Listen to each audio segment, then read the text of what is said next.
Hi friends, तर ही आहे maths 1ची blueprint. ह्याच्यामध्ये तुम्हाला कोणत्या क्वेश्चनमध्ये कोणते चॅप्टर येतील हे बघण्यास मिळेल. तर फर्स्ट क्वेश्चन आहे क्वेश्चन नंबर 1A. त्याच्यामध्ये आपल्याला MCQ असतात, तर त्याच्यामध्ये आपल्याला 4 MCQ येतात. तर ते चॅप्टर वाईज दिलेले आहेत, ते बघून घ्या. नेक्स्ट क्वेश्चन 1B आहे. तर त्याच्यामध्ये solve the following sub questions म्हणजे 1 मार्काचे क्वेश्चन्स असतात. त्याचेही कोणते चॅप्टरमधून क्वेश्चन येतील ते पण दिलेलं आहे. तर व्यवस्थित चॅप्टर कोणते आहेत त्याच्यातलं केलं तरी चालते. तर नेक्स्ट क्वेश्चन आहे question 2A. Complete and write any 2 activities from the following. तर ह्याच्यामध्ये 3 चॅप्टरमधल्या ॲक्टिव्हिटी कन्फर्म येतात. Linear equation, quadratic equation and financial planning. म्हणजे बाकी चॅप्टरच्या ॲक्टिव्हिटी नाही केल्या तरी चालतील, ह्याच्यातूनच कन्फर्म एक्झामला येतील. नेक्स्ट क्वेश्चनकडे वळूया. क्वेश्चन आहे question 2B. Solve any 4 sub questions from the following. 8 मार्काचा आहे, 4 सोडवावं लागतात. तर ह्याच्यामध्ये linear equations, quadratic equation, arithmetic progression, financial planning and statistics. तर लिनियर इक्वेशनमध्ये पण कोणता येईल तर जास्त 99% चान्स तर सायमल्टेनियस इक्वेशन सॉल्व करायचा प्रश्न असतो. एक तर एलिमिनेशन मेथड नाही तर सबस्टिट्यूशन मेथड.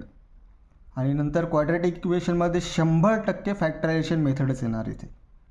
तर बाकीचे तुम्ही जे आहेत arithmetic progression, financial planning, statistics ह्याचं पाहून घेऊ शकता. तर ह्याच्यामध्ये तुम्हाला 2 क्वेश्चन तर माहीतच झालेत आता, तर तेवढे केलं तरी पुरेसं आहे. नंतर आहे क्वेश्चन 3A. हे पण ॲक्टिव्हिटीच आहे. ह्याच्यामध्ये फायनान्शियल प्लॅनिंगची एक ॲक्टिव्हिटी येते आणि प्रोबॅबिलिटीची. तर इझी प्रोबॅबिलिटीची असते, तर प्रोबॅबिलिटी केली तरी चालतं फक्त. नंतर आहे क्वेश्चन 3B. ह्याच्यामध्ये तुम्हाला 3 मार्काचे 2 क्वेश्चन सॉल्व करावे लागतात.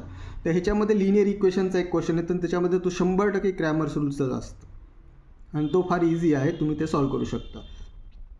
नंतर आहे क्वाड्रॅटिक इक्वेशन, त्याच्यातला दुसरा क्वेश्चन, आणि हा फॉर्म्युला मेथडनं सॉल्व करायला येईल आणि हा पण 100%च येतो.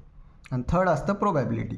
तर 2 क्वेश्चन तर तुम्हाला ह्याच्यातले सुद्धा कळाले, म्हणजे तुम्ही फक्त फॉर्म्युला मेथड केला क्वाड्रॅटिकचा आणि लिनियरचा ग्रॅमर्स रूल तरीसुद्धा इथे 6 मार्क आरामशीर पडतील. नंतर आहे क्वेश्चन 4. तर क्वेश्चन 4मध्ये एनी 2 असतात 8 मार्क्ससाठी, म्हणजे एक क्वेश्चन 4 मार्क्सला. त्याच्यातलं एक क्वाड्रॅटिक इक्वेशन येतं, त्याच्यातलं वर्ड प्रॉब्लेम कन्फर्म, आणि त्याच्यामध्ये पण मॅक्झिमम टाईम स्पीडचा डिस्टन्सचा जो असतो, म्हणजे बोटचा असेल, ट्रेनचा असेल, तो पडतो. जवळपास 80-90% तोच असतं, पण बाकीचेही बघितले तरी चालतील. अरिथमॅटिक प्रोग्रेशन ह्याच्यामध्ये जे शेवटचे 3 आहेत, म्हणजे प्रॉब्लेम सेटमध्ये जे अरिथमॅटिक प्रोग्रेशनच्या प्रॉब्लेम सेटचे शेवटचे 3-4 प्रॉब्लेम आहेत PQ आणि MNचे, त्याच्यामधला यावेळेस एक येऊ शकतो. आणि स्टॅटिस्टिक्सचा 4 मार्काला इथे एक येतं. वरचे 2 इझी आहेत, ते करू केले तरी पुरेसं आहे. नंतर लास्ट क्वेश्चन आहे क्वेश्चन नंबर 5. Solve any 3 मार्क्ससाठी. तर ह्याच्यामध्ये एक लिनियर इक्वेशनमधून येतं आणि स्टॅटिस्टिक्समधून येतं. आणि लिनियर इक्वेशनच्या ह्याच्यात सायमल्टेनियस इक्वेशन सॉल्व करायला असतात ग्राफिकल मेथडनं, हे सुद्धा कन्फर्म क्वेश्चन इथे पडतं. तर अशा प्रकारे हा मॅथ्स 1 अल्जेब्राचा पेपर आहे. जर चॅप्टर वाईज सोल्युशन हवे असतील तर तुम्ही कमेंटमध्ये सांगा, तुम्हाला मिळून जातील लवकरच. धन्यवाद.